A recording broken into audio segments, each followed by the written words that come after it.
Hola, muy buenas noches a todos. Agradezco su asistencia, que estemos aquí reunidos el día de hoy para poder compartir este tema.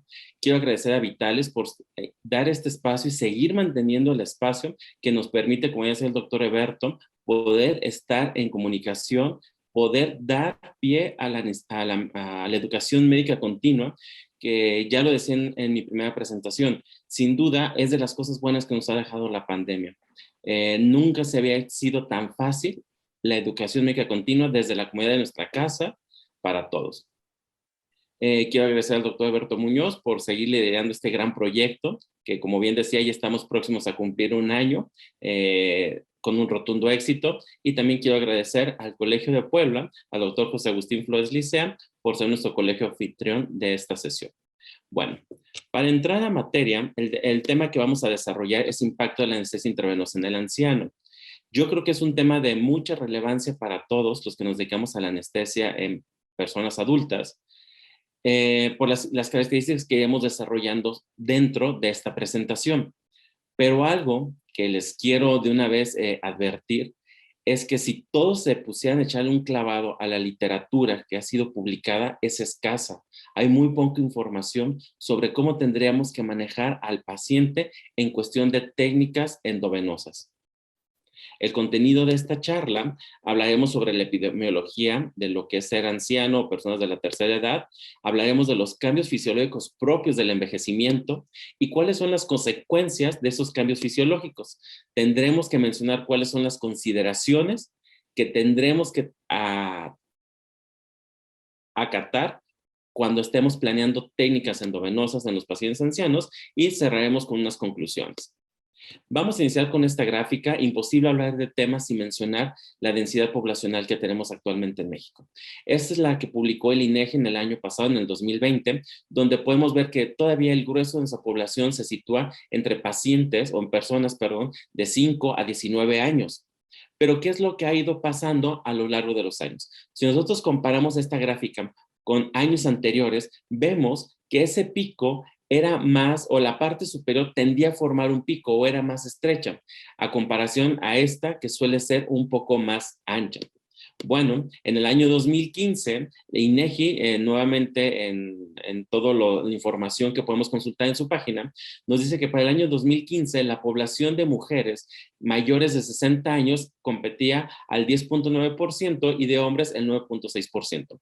Tomando en cuenta todos los ejercicios estadísticos que hacen para hacer proyecciones, ellos presentan que para el año 2030 la población de mujeres mayores de 60 años incrementará a un 15.6% y la de hombres en un 13.7%.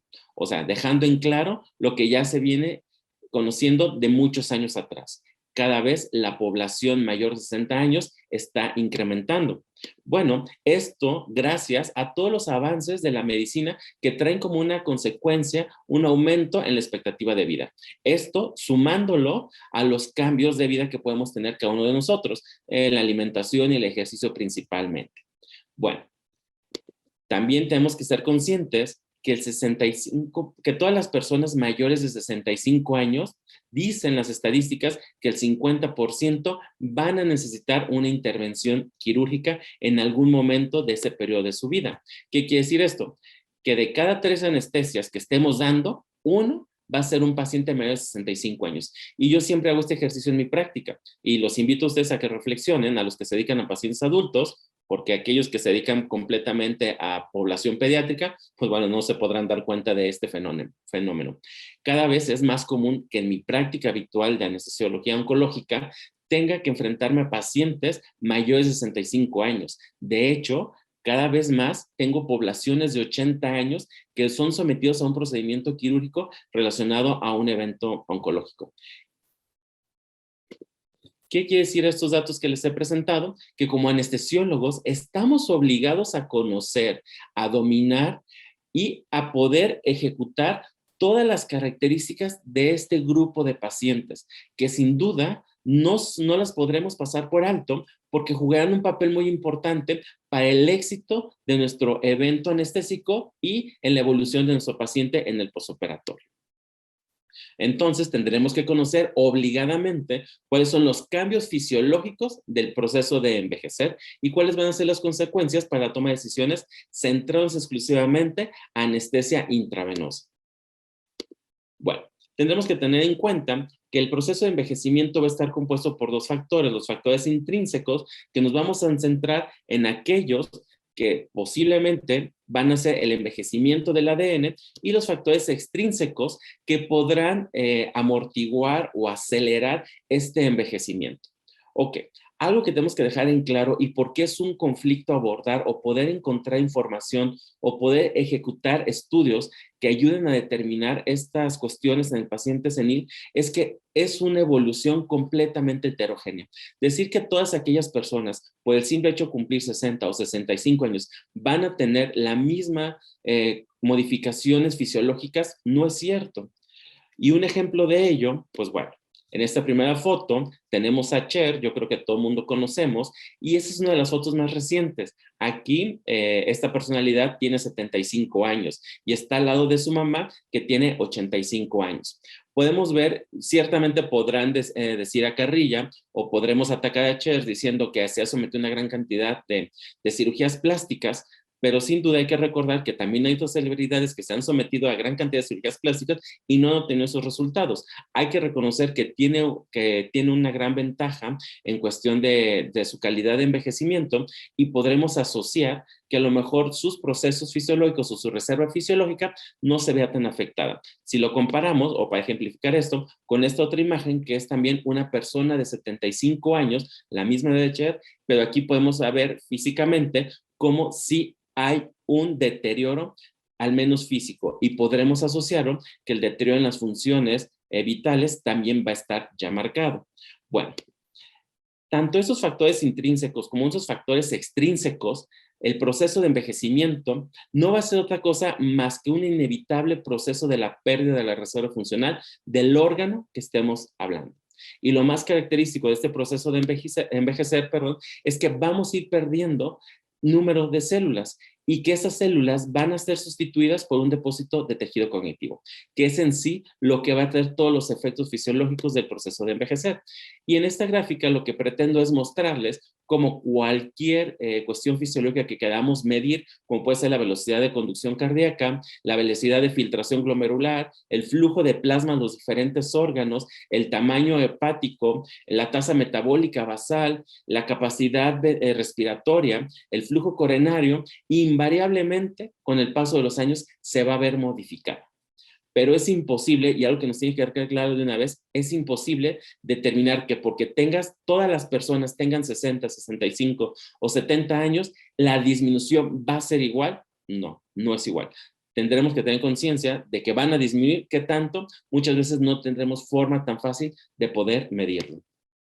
Bueno, pero empecemos con los apartados de los cambios fisiológicos. Empezaremos con la composición corporal, donde vamos a encontrar que va a haber una disminución del agua corporal total, va a haber una disminución del agua intracelular, una disminución del volumen plasmático, una disminución de la masa muscular, disminución de las proteínas totales, y también vamos a encontrar un metabolismo hepatorrenal disminuido. Y aquí quiero que se queden ahorita con esta idea, porque más adelante la vamos a desarrollar, porque de entrada yo creo que todos, cuando pensamos en envejecimiento y tener que anestesiar a un paciente, inmediatamente adjudicamos que todos los cambios o todas las consideraciones que tendremos que tener son por una disminución en el metabolismo hepatorrenal, cuando no es solamente ellos. Incluso no se ha logrado demostrar que así sea como tal. Todas estas disminuciones que les acabo de mencionar también se verán acompañadas por un existente aumento de la grasa corporal total. Esto es de manera general en la población mayor de 60 años, y también tendremos un cambio en la densidad, en la sensibilidad y en la producción de los receptores de cualquier órgano, incluyendo los del sistema nervioso central. Esos tres eventos nos tienen que hacer pensar en lo siguiente, que nuestro compartimento B1 y compartimento B2 van a estar disminuidos. ¿Secundarios a qué? A una disminución del agua corporal total, a una disminución del volumen plasmático, y el B2 por una disminución de la masa magra o de la masa muscular. Y tendremos que tener también en consideración que nuestro B3 va a tender a estar aumentado por un aumento en la grasa corporal total.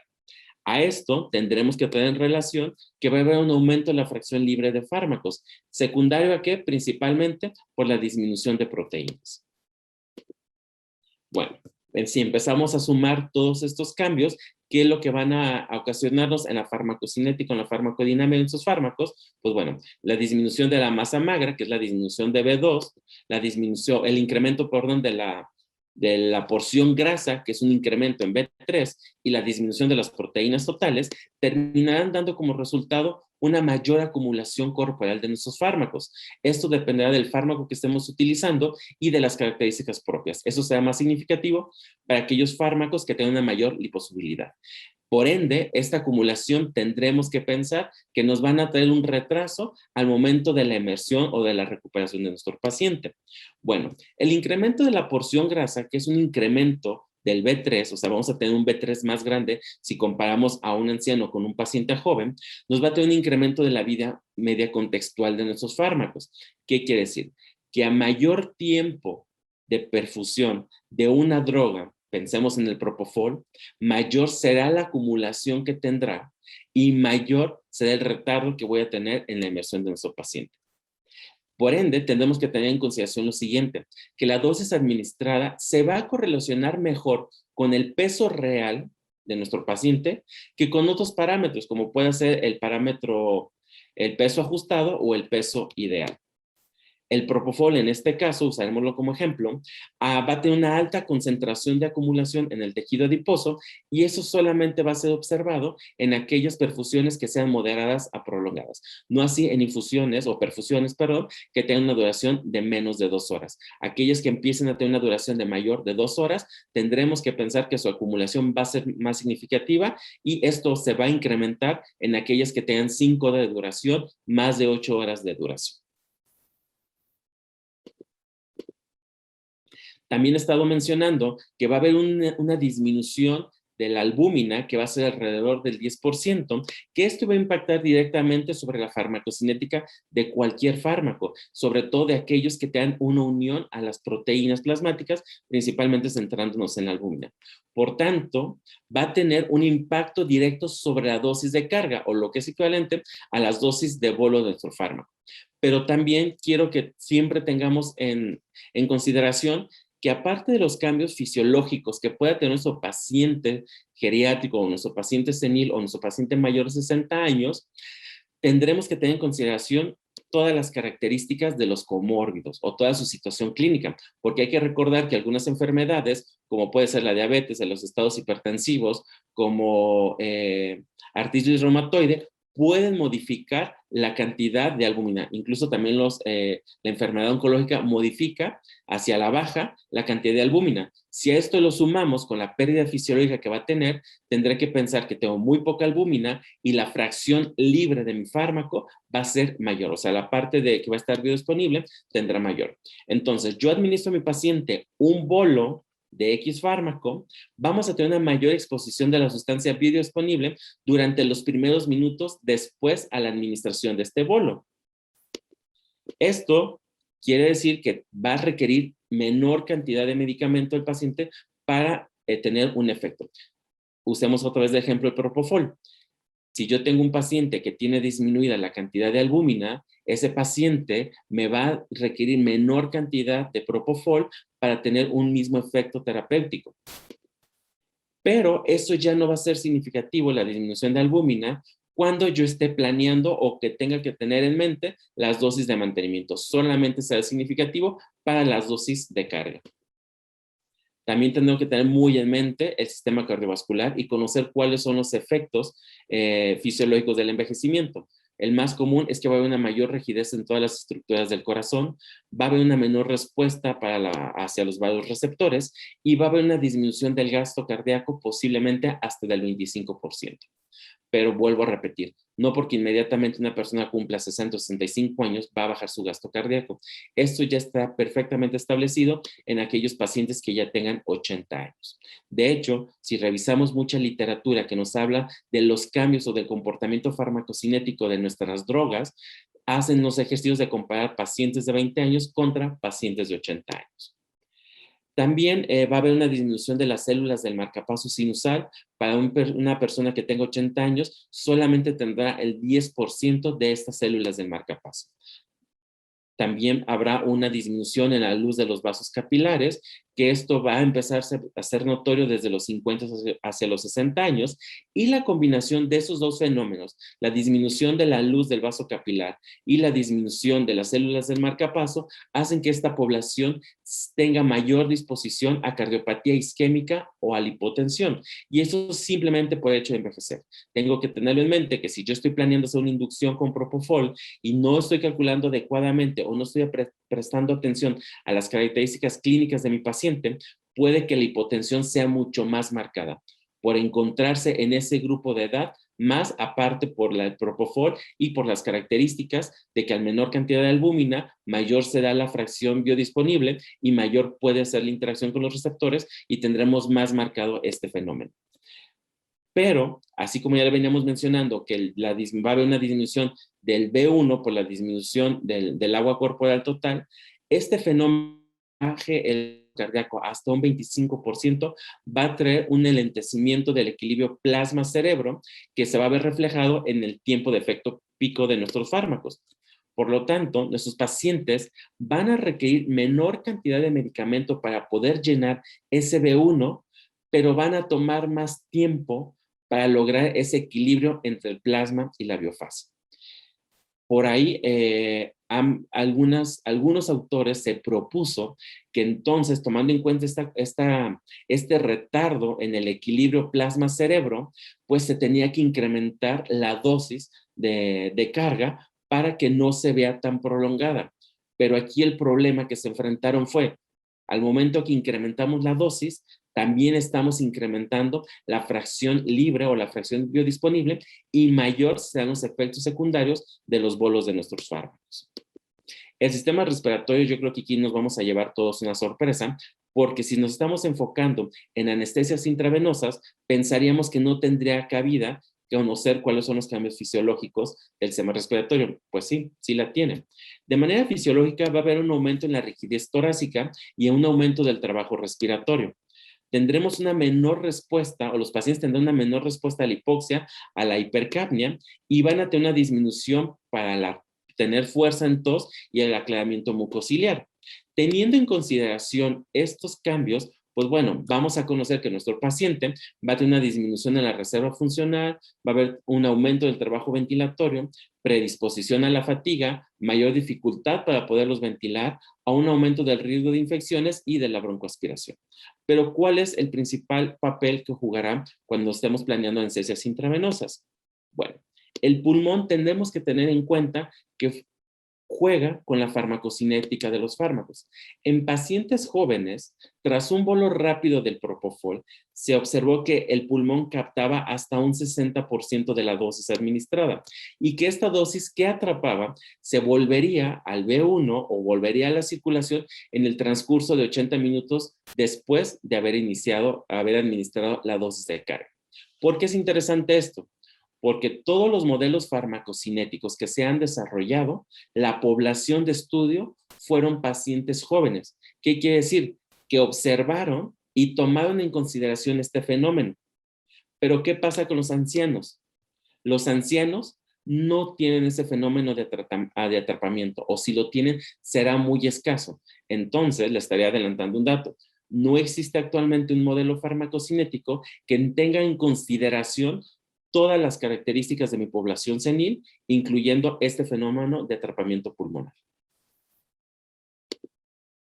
El sistema hepatorrenal, que les decía en una de las primeras diapositivas, que lo tuvieran siempre en mente, porque inmediatamente que hablamos del paciente senil, creemos que esa es la causa que condiciona todas las modificaciones en el cálculo de fármacos, cuando realmente no es solamente de ellos, o posiblemente no sean los que causen estas consideraciones. Será cómo está nuestro B1, cómo está el B2 y cómo está el B3, y la cantidad de albúmina que tenga el paciente.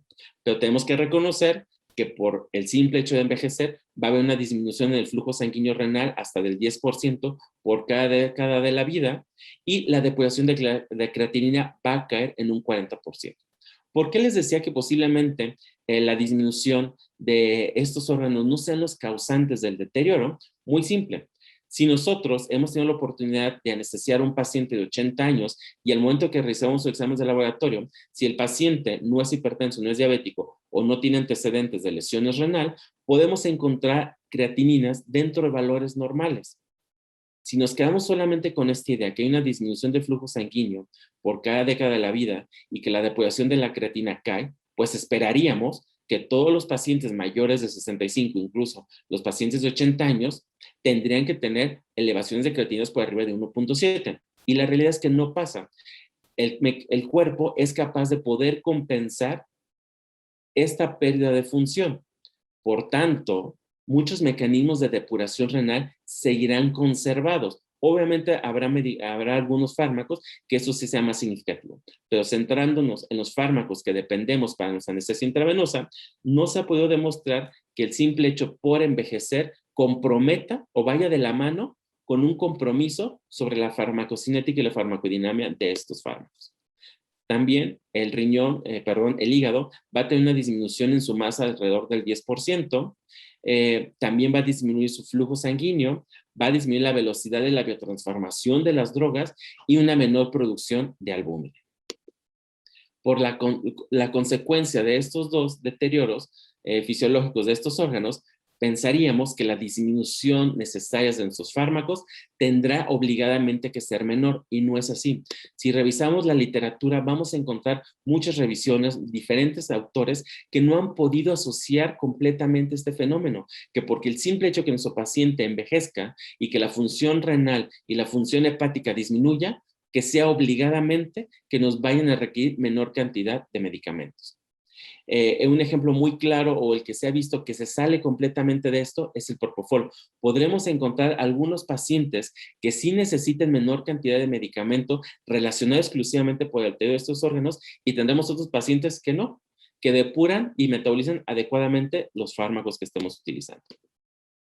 Pero bueno, hasta ahorita sabemos que tener un B1 disminuido porque hay una disminución del contenido plasmático, va a requerir menor cantidad de medicamento para las dosis de cargas en nuestros pacientes. También va a tener una mayor proporción de grasa corporal, o sea, vamos a tener un B3 incrementado de tamaño. Eso nos hace pensar que va a estar incrementado el volumen de distribución en estado aparente. Secundariamente, nos hace pensar que vamos a tener una mayor cantidad de fármaco para poder mantener la concentración plasmática. Si aumentamos la cantidad de fármaco para mantener una concentración plasmática, va a estar implicado que va a haber un mayor proceso de acumulación porque tenemos un B3 aumentado. Esto va a afectar directamente el despertar de mi paciente, porque vamos a tener ese retardo. Pero no nos tenemos que quedar solamente con esa línea de pensamiento. Tengo que sumarle que nuestros pacientes van a tener una mayor cantidad de fracción libre del fármaco por la disminución de la albúmina, y que esto va a hacer que ese incremento que yo considero que va a haber en el volumen de distribución no sea real, que sea un incremento completamente parcial. ¿Por qué? Porque al momento que así como está incrementado mi volumen de distribución, la albúmina está disminuida y la cantidad de medicamento biodisponible será mayor y compensará ese incremento en el volumen de distribución. Bueno, una disminución global del requerimiento del fármaco es lo que nos haría pensar siempre que vamos a necesitar a un paciente añoso, pero quisiéramos o creemos que van a estar tomadas en cuenta muchas variables, como estas dos, que va a ser principalmente el peso, porque decía que hay modificación B1, B2 y B3. Entonces, el peso, esta covariable, para guiar la administración en un paciente añoso va a ser completamente irracional, y esto por relación al transcurso de las horas que estemos administrando el medicamento. ¿Qué quiere decir esto? Que obligadamente, una vez que yo inicio una dosis de carga y que después inicio la dosis de mantenimiento, tendrá que sufrir diferentes ajustes acorde a las horas que ha sido perfundido ese fármaco, teniendo en cuenta las consideraciones del peso. También quisiéramos pensar que inmediatamente que yo le administre o tome en cuenta la edad de mi paciente, pues esta covariable me va a definir cuáles van a ser los cálculos exactos. Y la realidad es que no está claramente definido de qué manera vamos a reflejar en la edad. Y esto es lo más fácil, porque hablar de población senil, que inicialmente va a ser de los 65 años hacia adelante, pues termina siendo un grupo heterogéneo de los cambios fisiológicos que vamos a tener. Estas dos variables, por esta tanta variabilidad que va a haber en el peso, por la poca definición de la edad para poder hacer los cálculos de medicamentos, van a condicionar que existan diferentes coeficientes para cada parámetro que estamos acostumbrados a utilizar para hacer los cálculos de las dosis de mantenimiento en esas técnicas endovenosas. ¿Qué quiere decir esto? Que la activa manual, si yo en un paciente añoso hago los cálculos habituales de un paciente joven, van a ser cálculos completamente imprecisos y no tendremos una forma de poder establecer en activa manual cuál será lo mejor para cada paciente. Pero ¿qué es lo que nos va a ayudar a que el paciente no estemos haciendo un abuso de drogas? Pues bueno, invariablemente la monitorización. Porque si yo tengo adecuadamente monitorizado a mi paciente, principalmente la neuromonitorización con la utilización a lo mejor de un BIS, podré ofrecerle a mi paciente la cantidad de droga necesaria para mantener esos objetivos. Si una vez que inicié la dosis de carga, inicio una dosis de mantenimiento y conforme van pasando las horas de perfusión, veo que a esa misma velocidad que había planeado de mantenimiento, tanto el BIS o el CEF va disminuyendo, pues quiere decir que tendré que disminuir la cantidad de fármaco la cantidad de fármaco que había calculado para tratar de que el paciente no se deprima más. Entonces, la monitorización se vuelve en la pieza clave para poder determinar qué necesita mi paciente en cuestión de cálculos. Pero no se me ha pasado por alto el sistema nervioso central, porque a veces también creemos que este sistema, el deterioro, los cambios fisiológicos por envejecer, son los que nos puedan causar esa condición de toma de decisiones en los cálculos de medicamentos. Bueno, de manera fisiológica, el sistema nervioso central va a tener una disminución en su masa de alrededor de un 20%, va a haber una disminución del flujo sanguíneo cerebral alrededor del 30%, tendremos una pérdida de subpoblaciones neuronales y tendremos una disminución también en la síntesis de los neurotransmisores. Esto nos haría pensar que justifica completamente todos los cambios farmacodinámicos de nuestras drogas. Y creemos que la disminución o un paciente senil tendrá que tener una disminución de requerimientos anestésicos, cuando no solamente depende de esto, sino depende de todo lo que he estado mencionando, y vuelvo a repetir. Cómo se encuentra mi B1, cómo se encuentra mi B2, cómo se encuentra mi B3, cómo está la cantidad de albúmina que tenga mi paciente. Y también se han demostrado estudios donde se han tratado de comparar poblaciones de 20 y 80 años, donde no han encontrado que una modificación se tenga que hacer una modificación en la dosis para obtener el mismo efecto terapéutico. Esto ha sido más, esto se ha observado más en estudios con tiopental. Pero bueno, algo importante que aparece aquí en esta diapositiva es que vamos a tener un mayor riesgo de déficit cognitivo y de delirio. Y traigo a colación esta diapositiva de este artículo que se publicó en enero del 2020, donde nos describe cuáles son todos los papeles beneficiosos de las técnicas endovenosas a base de propofol. Y vemos que aparece un apartado para los pacientes mayores. Y si leemos detenidamente, dice que nos va a ayudar a reducir el riesgo de la disfunción cognitiva y del delirio postoperatorio. Bueno, en ese mismo año, en Corea, se publica un metaanálisis donde recaba todos los estudios donde su objetivo principal era determinar si una técnica endovenosa a base de propofol o una técnica halogenada realmente estaba relacionada con la incidencia de delirio o de deterioro cognitivo postoperatorio. ¿Y qué fue lo que ellos encontraron con los estudios publicados? Bueno, en cuestión de delirio, encontraron que el odds ratio era de 0.59.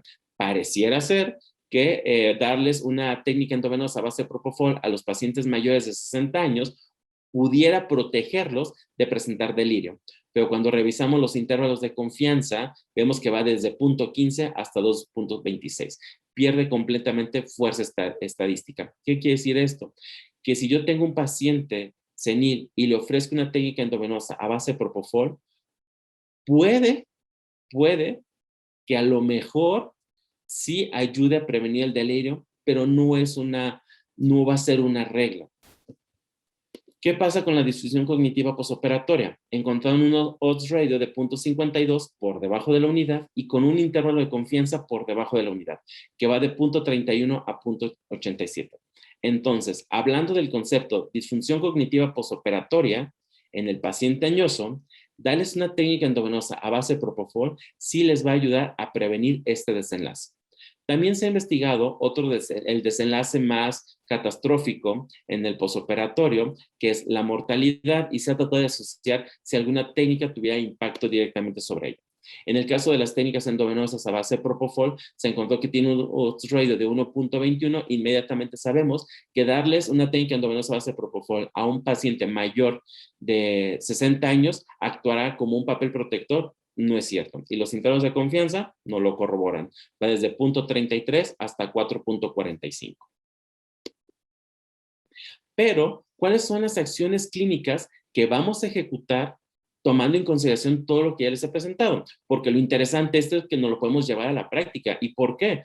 Porque cada vez nuestra población de trabajo van a ser mayores de 65 años. Vuelvo a recordar un poco de la estadística. De cada 3 procedimientos que tengamos, uno de ellos va a ser una persona mayor de 65 años. Y se han hecho diferentes recomendaciones y es una recopilación que hice de diferentes publicaciones. Número 1 es que no se recomienda el uso de benzodiazepinas, pero ojo, no está contraindicada. Habrá que usarlas de manera muy racional y de manera muy juiciosa, y si las voy a usar, tendré que tener en consideración que voy a hacer una reducción del 20% sobre la dosis habitual. De manera general, se acepta que tendré que reducir el propofol en un 80% sobre la dosis usual. Pero ojo, ¿por qué nos podemos confundir con esta información que les estoy presentando? Será la dosis total de propofol. Si yo estoy planeando una técnica endovenosa, voy a hacer una dosis de carga teniendo en cuenta las condiciones clínicas de mi paciente, prestando atención a la edad. Tendré que hacer una dosis de mantenimiento acorde a estas características y la dosis final tendrá que haber sido 80% de lo que hubiera utilizado en un paciente joven de 20 años.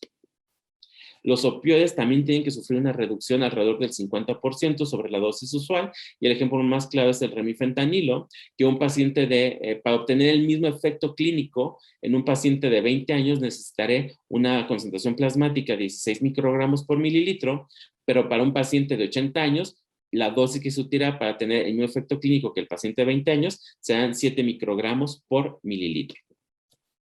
Y bueno, los relajantes neuromusculares, tanto cetracurio como rocuronio, tendré que hacer una reducción de las dosis y tendré que estar evitando aquellos fármacos que sean anticolinérgicos.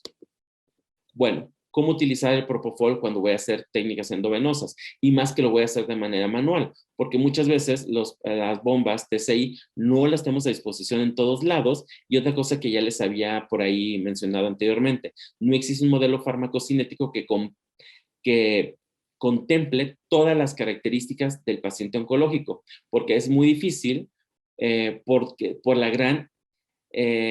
ser un grupo tan heterogéneo de los cambios que van a ir sufriendo.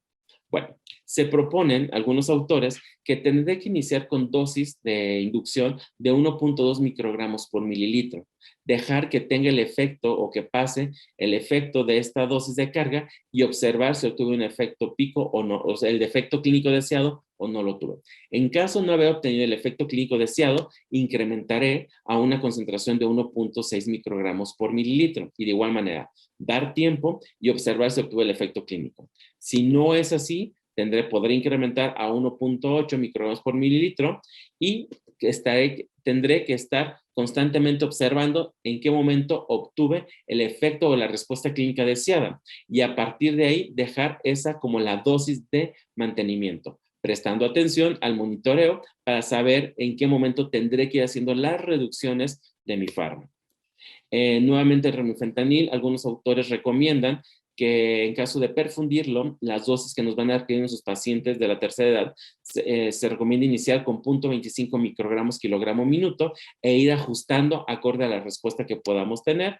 Y también acordarnos que asertiva no es solamente quedarnos con el propofol, sino también haremos uso de otros medicamentos que nos van a hacer adyuvancia, como es el caso de la dexmedetomidina, que se recomienda hacer reducciones en pacientes mayores de 80 años de 0.1 a 0.2 microgramos kilogramo hora, a diferencia de adultos que la dosis se sigue recomendando desde 0.2 hasta 0.7 se han descrito como adyuvancia durante el transoperatorio. Pero también podemos utilizar perfusiones de lidocaína, que fue uno de los temas que presenté anteriormente. Bueno, ¿qué consideraciones me demanda la lidocaína? Bueno, los pacientes de la tercera edad tendré que tener presente que va a haber un aumento significativo del volumen de distribución, que ya les mencionaba. Pero esto es un volumen o es un aumento parcialmente o es aparente. ¿Por qué? Porque el paciente va a tener una disminución de albúmina y eso va a condicionar que la cantidad de lidocaína sea mayor, la fracción libre, y va a compensar este aumento del volumen de distribución.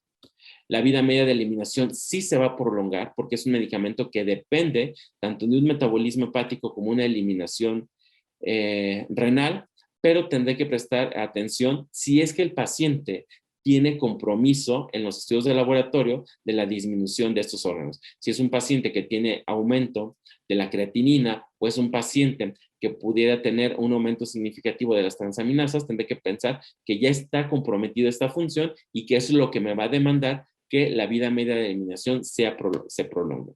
No se sugiere hacer cambios en el bolo de la lidocaína, quedándonos que los bolos serán alrededor de 1 a 1.5 miligramos por kilo de peso. Se tendrá que tomar en cuenta el peso real, pero al momento que inicie una dosis de mantenimiento o las dosis de infusión, sí tiene que hacer una reducción del 35% sobre la dosis. Si estamos utilizando dosis de mantenimiento en un adulto joven de 2 miligramos por kilogramo, pues este paciente tendrá que perfundir a 1.5 o 1.75 miligramos por kilogramo hora de la perfusión de la lidocaína. Pero ¿qué pasa con los modelos TCI? Porque a veces podemos contar con ellos y pues realmente nos ayudan a simplificar todo este ejercicio o nos ayudan a hacer un poco más segura estos cálculos. Recordando que a final de cuentas un modelo TCI sigue siendo operador dependiente, ¿no? Bueno, de los modelos descritos, centrándonos solamente en Marsh y Schneider, podemos observar en esta tabla cómo no consideran, tanto en población joven como en población senil, modificaciones. Si ya les he estado mencionando que hay disminución del agua corporal total, una disminución de la masa magra y un aumento del B3, podemos observar cómo para Marsh, B1, B2 y B3 consideran las mismas cantidades tanto en un joven como en un anciano. Lo mismo pasa con, algo muy similar pasa con el modelo Schneider, que para B1 lo considera de la misma cantidad, pero no B2, donde sí hace una reducción de, por ejemplo, en el modelo joven, considera que es 31.8 y para el anciano será 8.7, pero B3 tampoco modifica nada.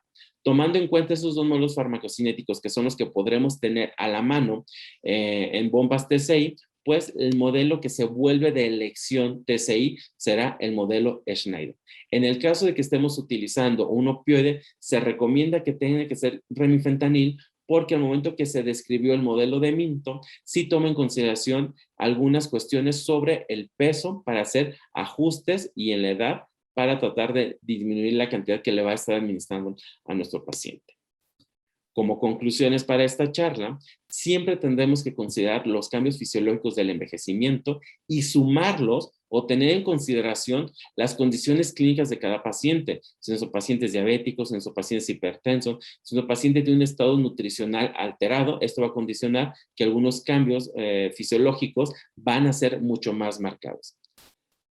Tendré que considerar que si estoy planeando hacer una técnica total intravenosa, que mi B1 va a estar disminuido y que la albúmina también va a estar disminuido y que eso, el comportamiento va a ser que nuestros pacientes necesiten menor cantidad de medicamento para saturar B1 y que esa cantidad que esté administrando va a haber una mayor fracción libre por la disminución en la cantidad de la albúmina.